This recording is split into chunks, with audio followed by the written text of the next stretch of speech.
वो जो अमाउंट होगा वो 3.29 करोड़ रुपीस बन चुका होगा। 5 साल बाद आपके पास कुछ पैसा तो होगा जो आपकी जरूरत पे आपके काम आ सकेगा।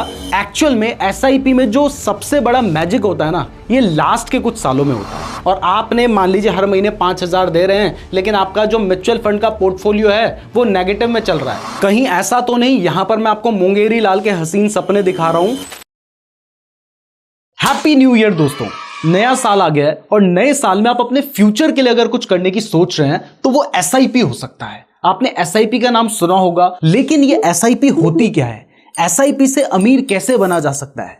एसआईपी में रिस्क क्या है? एसआईपी करने के बेनिफिट्स क्या हैं? एसआईपी करनी है तो कहां करनी है, कैसे करनी है? ये सारे जो सवाल हैं ये आज आपके इस वीडियो में पूरी तरीके से क्लियर हो जाएंगे। बहुत ही डिटेल वीडियो इस टॉपिक के ऊपर ये हम बना रहे हैं और इस वीडियो को देखने के बाद आपको कोई और वीडियो देखने की जरूरत नहीं पड़ेगी, तो पूरी वीडियो को ध्यान से जरूर देखिएगा।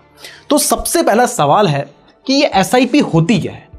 तो देखिए, एसआईपी एक इन्वेस्टमेंट करने का तरीका है। ये कोई इन्वेस्टमेंट नहीं है, ये इन्वेस्टमेंट करने का एक तरीका है जिसकी फुल फॉर्म होती है सिस्टमैटिक इन्वेस्टमेंट प्लान। तो जब हम सिस्टमैटिक तरीके से कहीं पर इन्वेस्टमेंट करते हैं तो उसको एसआईपी कहा जाता है। और आज की बात करें तो जनरली इस टर्म को म्यूचुअल फंड से लिंक करके देखा जाता है।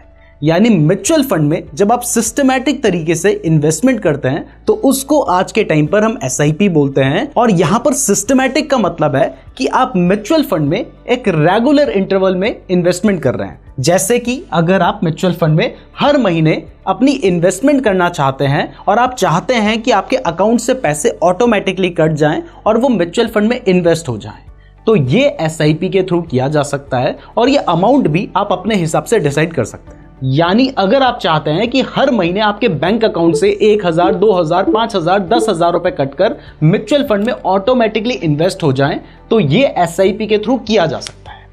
बट ये एसआईपी करने का फायदा क्या है? तो देखिए, एसआईपी करने का सबसे पहला तो फायदा यह है कि मान लीजिए आपकी 20,000 रुपए महीना सैलरी आती है, सिर्फ एग्जाम्पल के लिए हम मान रहे हैं।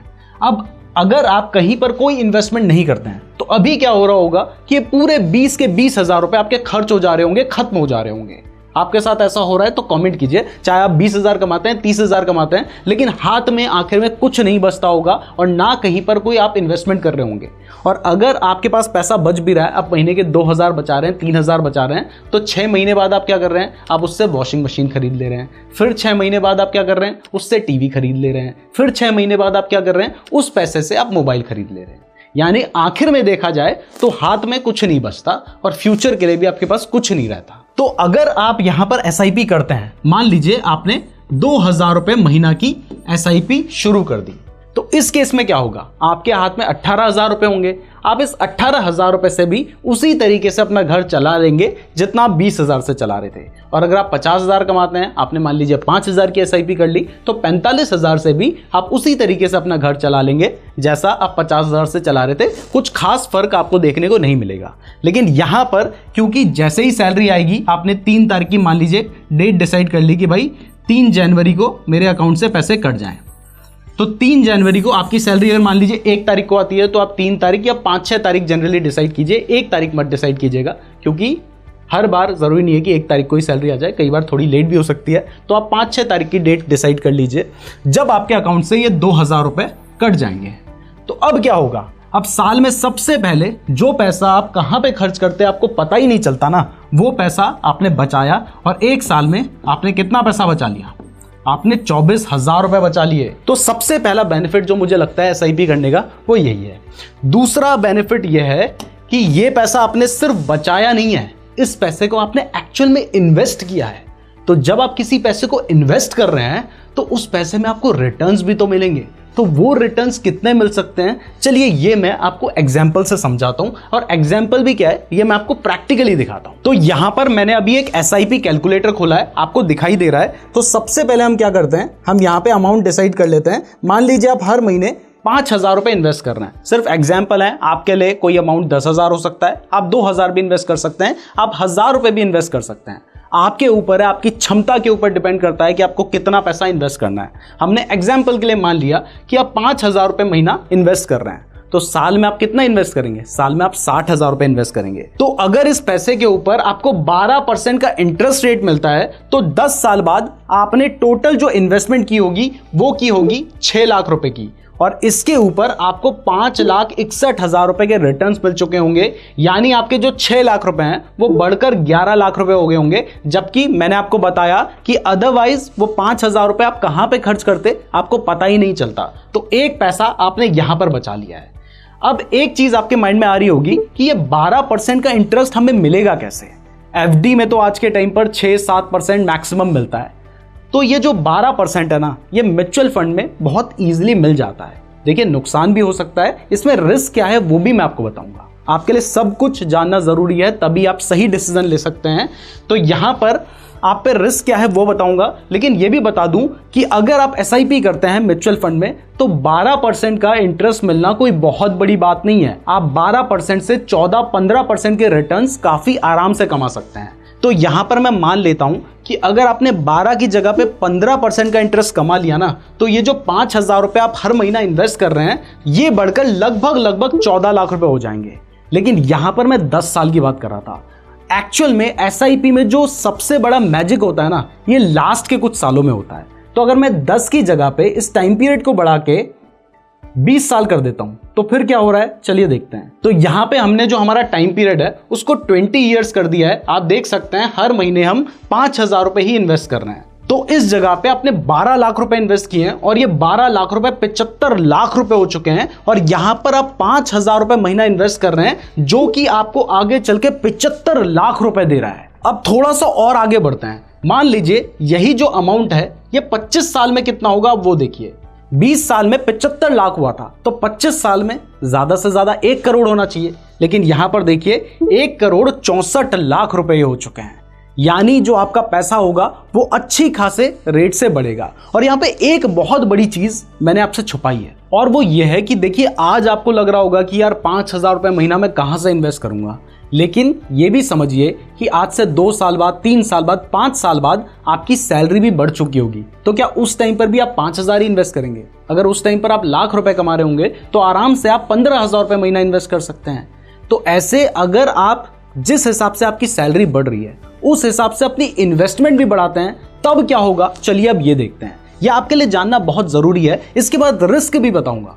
यहां पर जल्दबाजी में चीजें नहीं बताऊंगा, क्योंकि आप अपना पैसा इन्वेस्ट करने जा रहे हैं तो आपको सारी नॉलेज होना जरूरी है। अगर आधी नॉलेज के साथ इन्वेस्ट करोगे तो आपको नुकसान भी हो सकता है, और तब आपको लगेगा कि यार उसने बताया था उसकी वजह से मेरा नुकसान हो गया।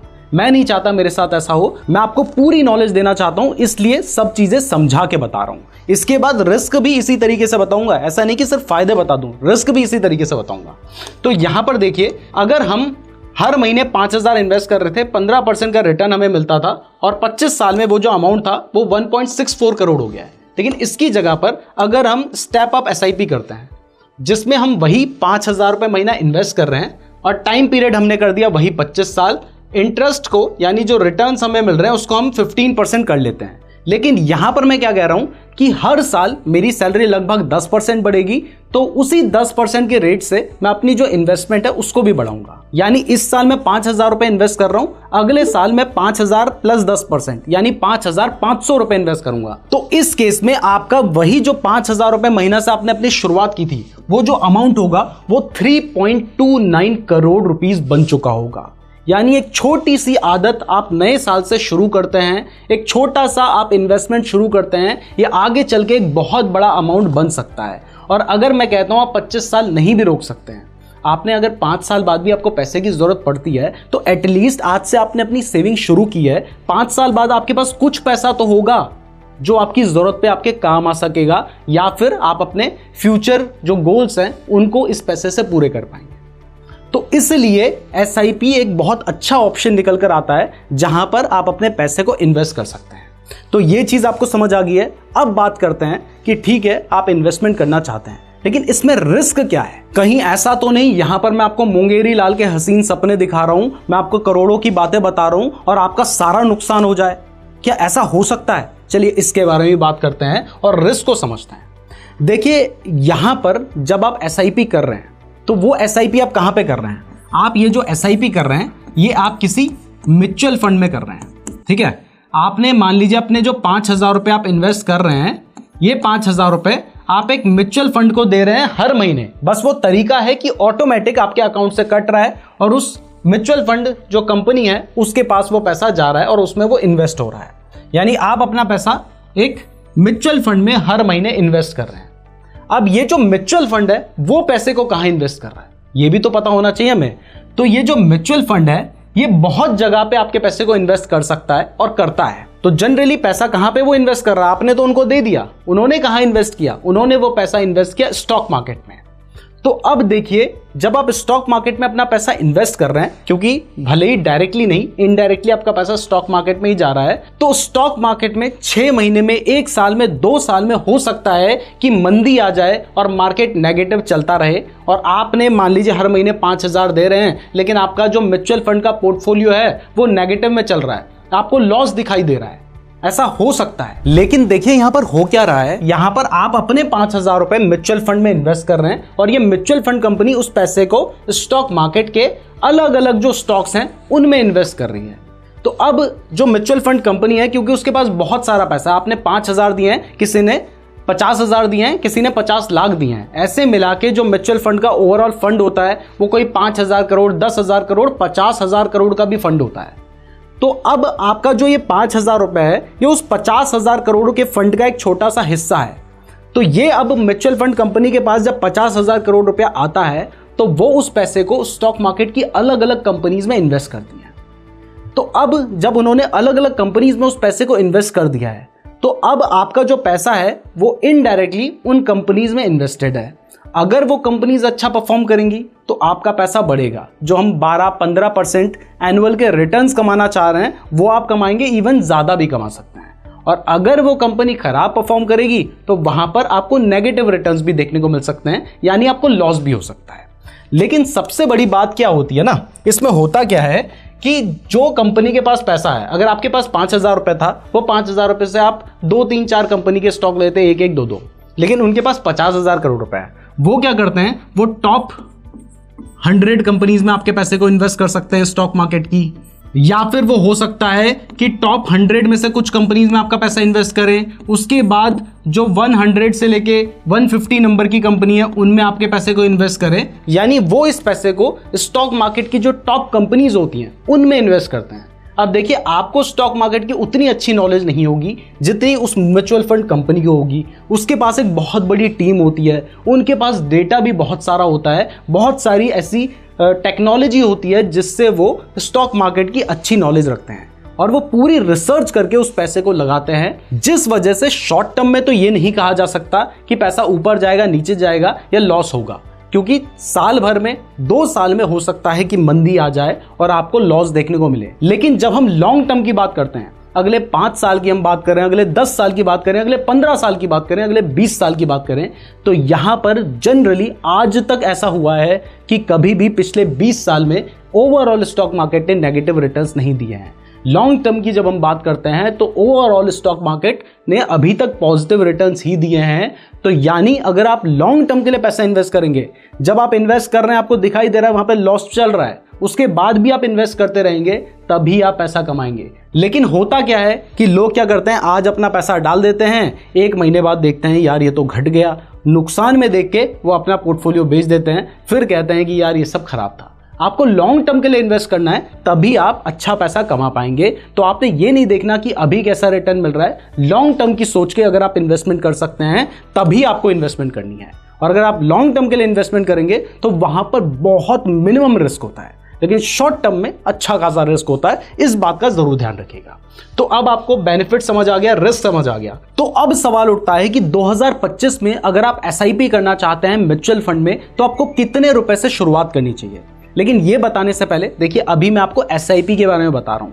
अगर आपको जानना है कि लमसम इन्वेस्टमेंट, यानी अगर आपके पास अच्छा खासा पैसा पड़ा है और वो आप इन्वेस्ट करना चाहते हैं, वो कहां पे करना है, किस तरीके से करना है, और इतनी ही डिटेल वीडियो उसके ऊपर भी बनाऊं, तो इसके लिए कमेंट जरूर कीजिएगा। अगर आप लोगों के 1500 कमेंट इस वीडियो पे आ जाते हैं तो फिर हम उस वीडियो को बनाएंगे। देखिए, बहुत मेहनत लगती है, पीडीएफ बनाना होता है, पूरे कंसेप्ट को इस तरीके से समझाना होता है कि एक छोटे से बच्चे को भी समझ आ जाए, इसलिए कॉमेंट जरूर कीजिएगा। अगर आप लोगों के अच्छे खासे कॉमेंट आएंगे तभी हम इस टॉपिक के ऊपर वीडियो बनाएंगे।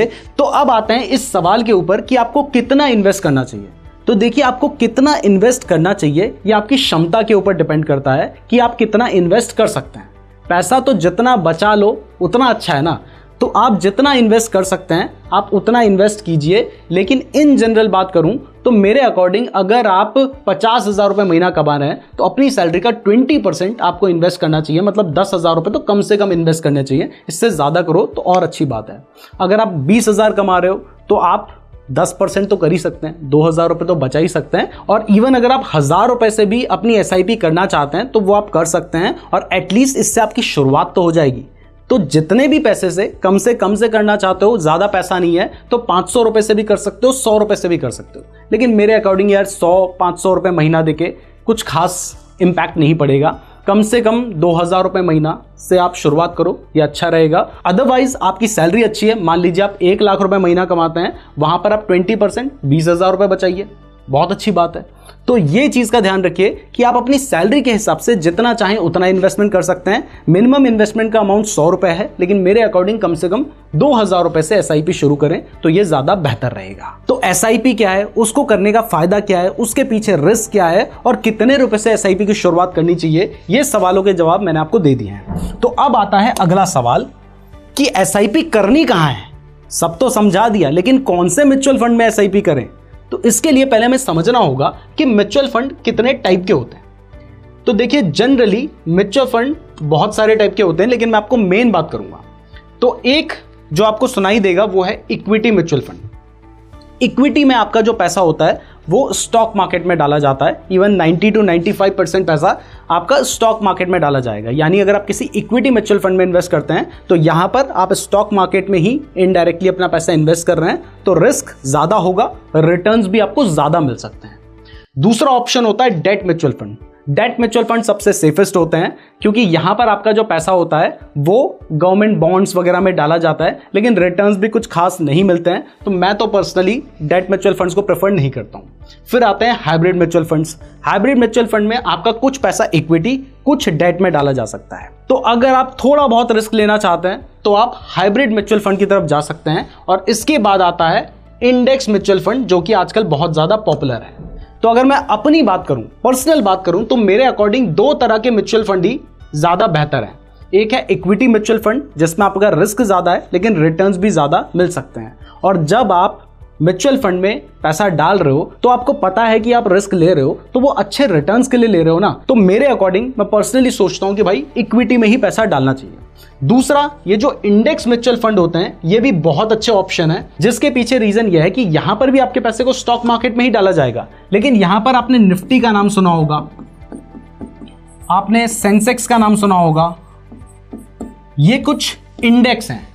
इन इंडेक्स में कुछ स्टॉक्स होते हैं जो कि जनरली स्टॉक मार्केट के टॉप 30, टॉप 50 स्टॉक्स होते हैं। निफ्टी 50 है, इसमें टॉप 50 स्टॉक्स होते हैं। सेंसेक्स में टॉप 30 स्टॉक्स होते हैं।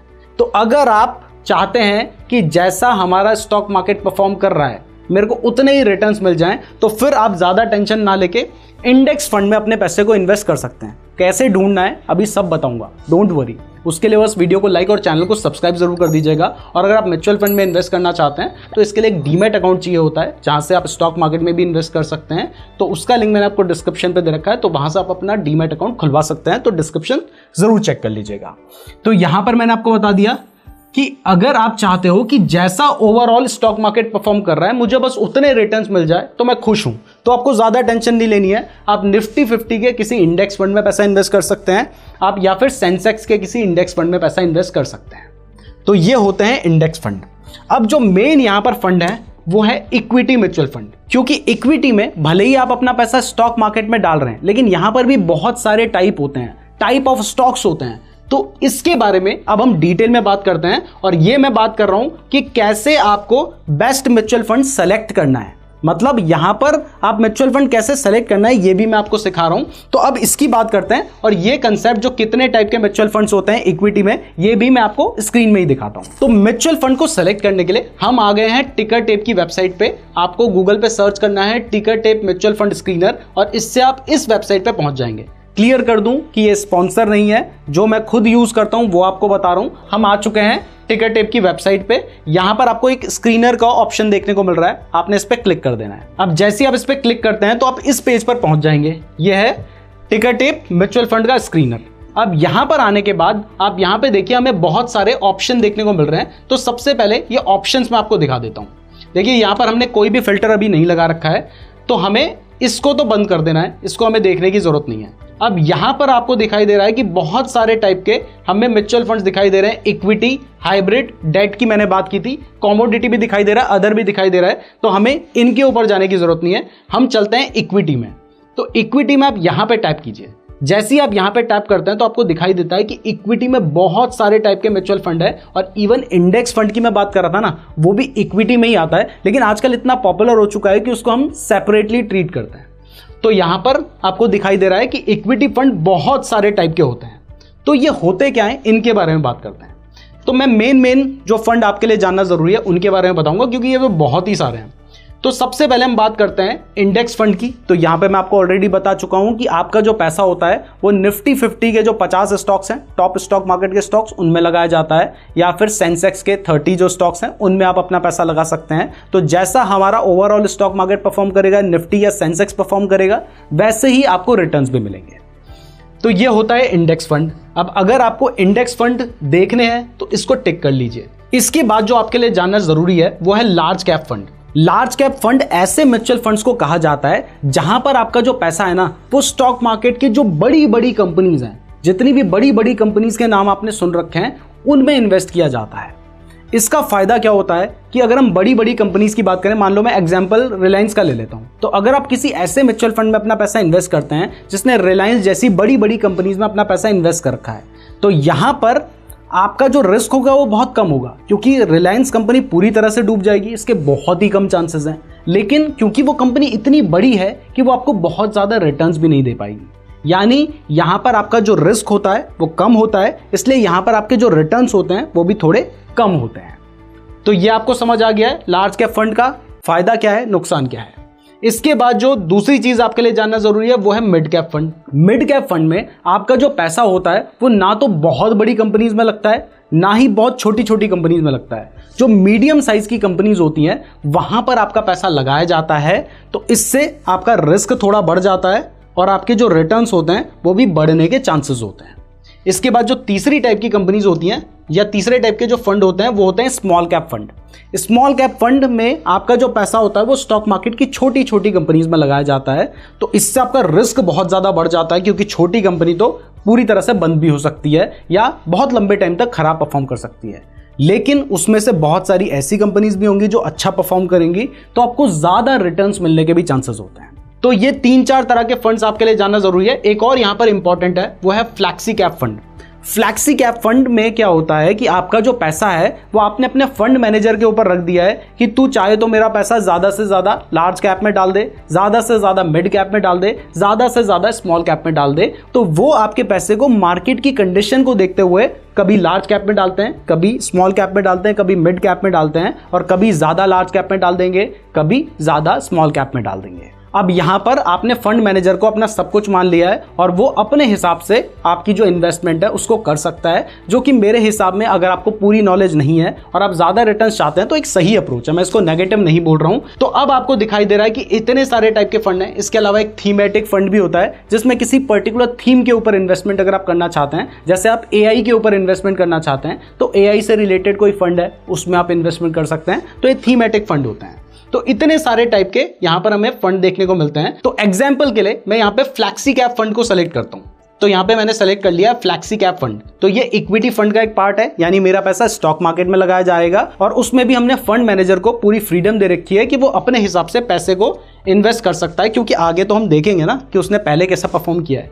तो ये हमने यहां पर सेलेक्ट कर लिया है। अब इसके बाद जो दूसरा फिल्टर हमारे सामने निकल कर आता है वो है प्लान टाइप का। तो यहां पर बोनस है, IDCW है और ग्रोथ है। देखिए सबसे अच्छे जो म्यूचुअल फंड्स होते हैं वो होते हैं ग्रोथ, और आपको चाहिए कि आपका पैसा ग्रो करे तो आपने ग्रोथ म्यूचुअल फंड में डालना है। अदरवाइज मान लीजिए आप डिविडेंड फंड में अपना पैसा डाल रहे हैं तो वहां पर हो सकता है कि आपको कुछ डिविडेंड मिलता रहे, तो आपको तो वेल्थ बनानी है, आप अपना पैसा इन्वेस्ट कर रहे हो तो ग्रोथ मेरे हिसाब में सबसे बढ़िया रहता है। अब इसके बाद इंपॉर्टेंट चीज है AUM। यानी एसेट अंडर मैनेजमेंट, यानी आपको कितने बड़े फंड में अपना पैसा डालना है। क्या 2 करोड़ के फंड में पैसा डालना है, 10 करोड़ के फंड में अपने 50,000 डालना है, या ऐसे फंड में डालना है जो कि अच्छा खासा बड़ा हो। तो देखिए मेरे अकॉर्डिंग हमारे लिए बहुत ज़्यादा इंपॉर्टेंट है कि हम अपना पैसा लॉन्ग टर्म के लिए डाल रहे हैं, तो वो फंड लंबा चलना चाहिए। वो फंड लंबा चलने के लिए मेरे अकॉर्डिंग उस फंड के पास अच्छा खासा AUM होना चाहिए। तो इसलिए मेरे अकॉर्डिंग आपको हाई सेलेक्ट कर लेना है, और उस पर भी अगर आपको और ज़्यादा बेटर और सेफ चलना है तो यहाँ पर आप 10,000 करोड़ से बड़े फंड को सेलेक्ट कर सकते हैं। तो यहाँ पर मैंने 8,000 जो भी आ रहा है वो सेलेक्ट कर लिया है, और उसके ऊपर टॉप जो फंड है वो सारे हमने सेलेक्ट कर लिए हैं। अब देखिए जब मैं यहाँ पे कुछ चेंजेस कर रहा हूँ ना, तो यहाँ पर हमारे जो रिजल्ट हैं वो भी चेंज हो रहे हैं। आप देख सकते हैं कि ये जो फिल्टर मैंने लगाए हैं, उसके बाद 3 से 4,000 म्यूचुअल फंड की स्कीम्स हैं, उसमें से हमारे सामने 3 म्यूचुअल फंड निकल कर आए हैं। अब इसके बाद हमें क्या चाहिए कि पिछले 3 साल में हम जैसे म्यूचुअल फंड में इन्वेस्ट करना चाह रहे हैं, उसने कैसा परफॉर्म किया हो, उसने अच्छा परफॉर्म किया हो, हाई रिटर्न्स दिए हो, तो हम यहाँ पे हाई सेलेक्ट कर लेते हैं। तो हाई सेलेक्ट करने पर हमारे सामने ऐसे म्यूचुअल फंड निकल कर आएंगे जिन्होंने पिछले 3 साल में जो CAGR रिटर्न्स हैं वो 15% से ज़्यादा के दिए हैं। आप इसके साथ चाहें तो मिड भी सेलेक्ट कर सकते हैं, जिसमें 1% से 15% आता है, लेकिन आप हाई सेलेक्ट कर लीजिए, और अगर आपको थोड़ा सा कम भी चलेगा तो आप इसको 12 तक कर सकते हैं। तो हमने जो भी सेलेक्ट हो रहा है आपको समझाने के लिए कर रहा हूं। तो हमारे सामने अब आप देख सकते हैं कि 10 रिजल्ट निकल कर आ गए हैं। अब इसके बाद एक्सपेंस रेशियो ये सब हम आगे देख लेंगे। तो हमारे सामने आपने देखा कि इतने सारे म्यूचुअल फंड आ गए हैं।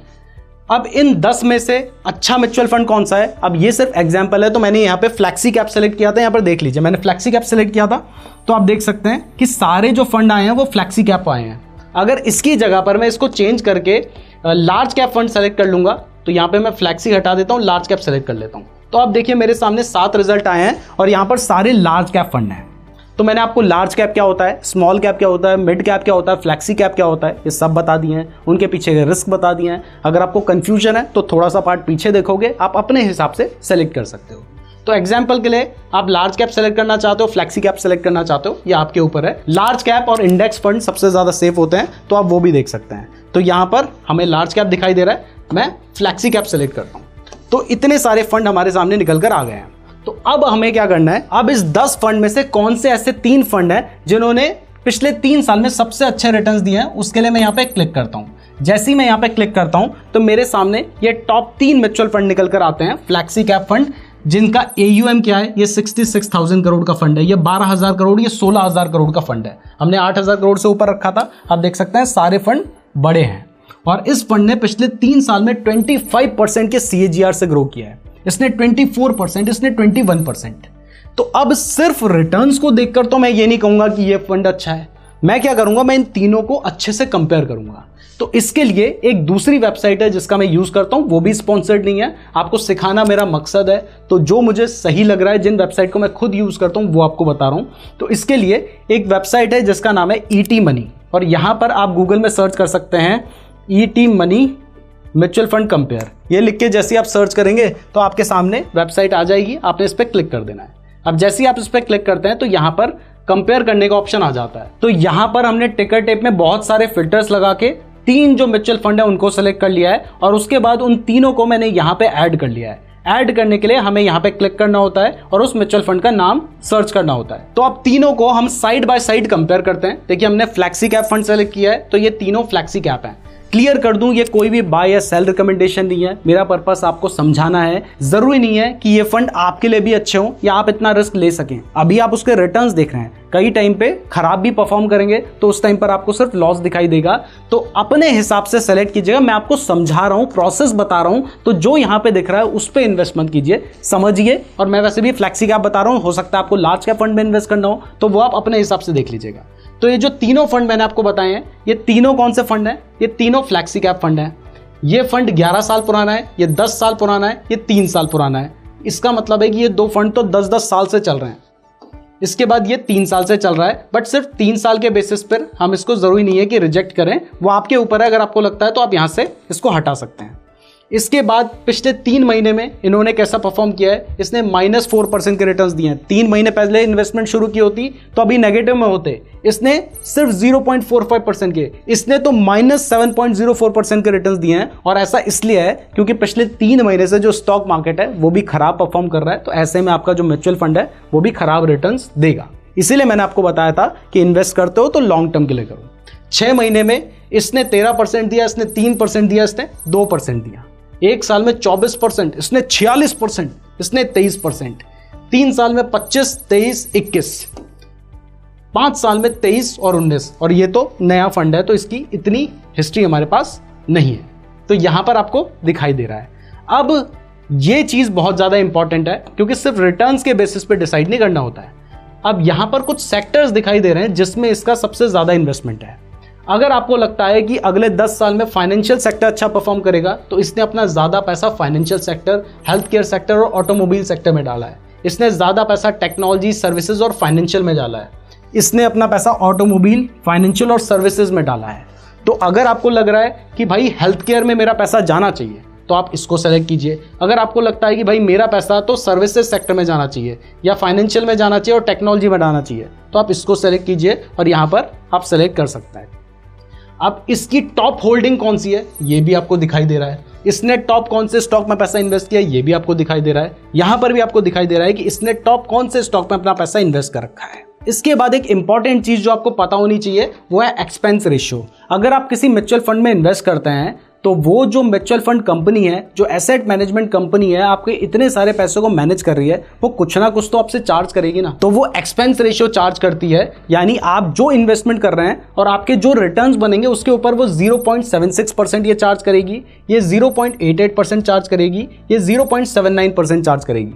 यानी 1 लाख रुपए अगर आप इन्वेस्ट कर देंगे तो 760 रुपए आपसे लेंगे, या 880 लेंगे, या 790 रुपए लेंगे। लेकिन कुछ म्यूचुअल फंड 2% भी लेते हैं, तो ये चीज भी आपके लिए देखना जरूरी है। इसके अलावा कोई एग्जिट लोड है तो देखिए तीनों में 1% का एग्जिट लोड है। यानी अगर आप 1 साल से पहले अपने म्यूचुअल फंड होल्डिंग को बेच देंगे तो उन्होंने तो आपका पैसा म्यूचुअल फंड में लगा रखा था, आप तो उनसे पैसे मांगने आ गए, तो 1 साल से पहले आओगे तो 1% पैसा कटेगा, ये भी आपको पता होना चाहिए। तो इसीलिए मैंने कहा लॉन्ग टर्म के लिए इन्वेस्ट करो तो कोई टेंशन ही नहीं है, कोई लॉक इन नहीं है। आप चाहें आज खरीद रहे हैं, 2 दिन बाद आपको लगता है कि नहीं यार मुझे नहीं करना SIP वगैरह, मैं अपना सारा बेच के मुझे पैसा चाहिए, तो वो भी आप ले सकते हैं। कौन से बेंचमार्क को फॉलो करता है ये सब चीजें भी आपको यहाँ पर दिखाई दे रही हैं। अब इसके अलावा यहाँ पे एक रिस्क मेजर्स का भी ऑप्शन है, इस पे क्लिक करूं तो यहाँ पर आपको कुछ रिस्क के मेजर्स दिखाई देते हैं जिनसे रिस्क को नापा जाता है। तो एक है स्टैंडर्ड डेविएशन, इस पे अगर हम क्लिक करते हैं तो ये हमें बता रहा है कि कौन सा म्यूचुअल फंड कितना ज्यादा वॉलेटाइल है, मतलब रिटर्न्स कितने ज्यादा बन सकते हैं और कितना लॉस भी हो सकता है। तो जो जितना ज्यादा वॉलेटाइल है उसमें ज्यादा रिटर्न्स बन सकते हैं बट ज्यादा रिस्क भी बढ़ जाता है। तो अगर हम इसका स्टैंडर्ड डेविएशन देखें तो 11 है, ये 13 है, ये 12 है, यानी ये लॉस भी ज्यादा दे सकते हैं, प्रॉफिट भी ज्यादा दे सकते हैं। इसके बाद हम शार्प रेशियो की बात करें तो जिसका शार्प रेशियो जितना ज्यादा होता है वो उतना अच्छा माना जाता है। तो आप देख सकते हैं, अगर आपको कोई डाउट है यहाँ पे आपको आई बटन भी दिख रहा है जिसमें आप पढ़ सकते हैं। इसके बाद बीटा हमें बताता है कि जो म्यूचुअल फंड है वो अपने बेंचमार्क के कंपैरिजन में कितना रिस्की है, तो ये 1 से कम होना चाहिए। आप देख सकते हैं तीनों का कम है और जितना कम हो उतना अच्छा माना जाता है। तो इस तरीके से आप अपने लिए म्यूचुअल फंड सेलेक्ट कर सकते हैं।